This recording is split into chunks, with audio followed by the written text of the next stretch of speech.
Hello అండి, నమస్తే అందరికీ.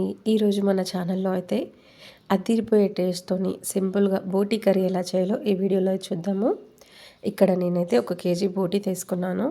ఇదంతా క్లీన్ చేసేసరికైతే చాలా టైం పట్టింది. ఇంకా చాలా డస్ట్ ఉంటుంది కాబట్టి చాలా టైమే పడుతుంది క్లీన్ చేయడానికి.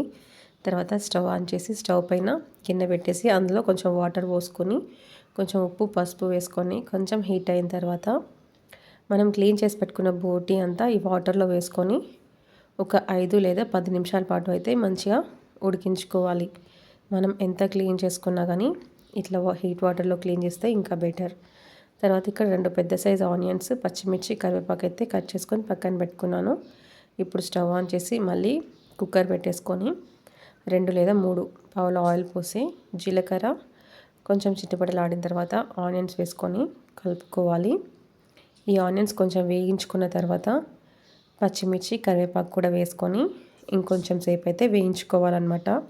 ఇదంతా కొద్దిగా వేగిన తర్వాత 1 టేబుల్ స్పూన్ పసుపు వేసుకొని ఒకసారి మంచిగా కలుపుకొని మళ్ళీ ఒక 5 నిమిషాల పాటు అయితే వేయించుకోవాలి.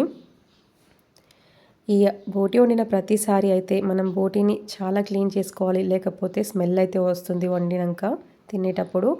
అందుకే బోటి చాలా క్లీన్ చేసుకోవాలి. క్లీన్ చేసుకున్న తర్వాత కూడా హాట్ వాటర్లో వేసి క్లీన్ చేసుకుంటే ఇంకా మంచిది. ఇదంతా వేగిన తర్వాత మనం క్లీన్ చేసుకున్న బోటి అంతా వేసుకొని ఒకసారి మంచిగా కలుపుకోవాలి. ఇదంతా ఒకసారి మంచిగా కలుపుకున్న తర్వాత 1 టేబుల్ స్పూన్ ఉప్పు వేసుకోవాలి. ఇక్కడ నేను 2 టేబుల్ స్పూన్ల కారం వేస్తున్నాను. ఫస్టే మనం పచ్చిమిర్చి వేసుకున్నాం కాబట్టి మన స్పైసీనెస్కి తగ్గట్టుగా అయితే కారం కూడా వేసుకొని కలుపుకొని మూత పెట్టి 5 నిమిషాల పాటు మంచిగా మగ్గించుకోవాలి.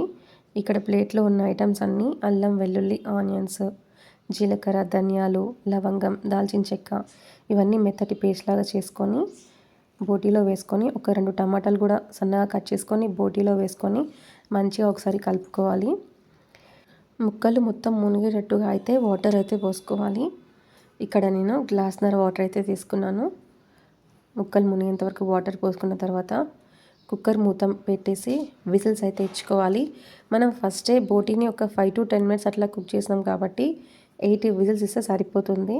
ఇక్కడ 8 విజిల్స్ ఇచ్చిన తర్వాత చూడండి, బోటీ చాలా మంచిగా కుక్ అయింది. ముక్క కూడా మంచిగా ఉడికిందనమాట.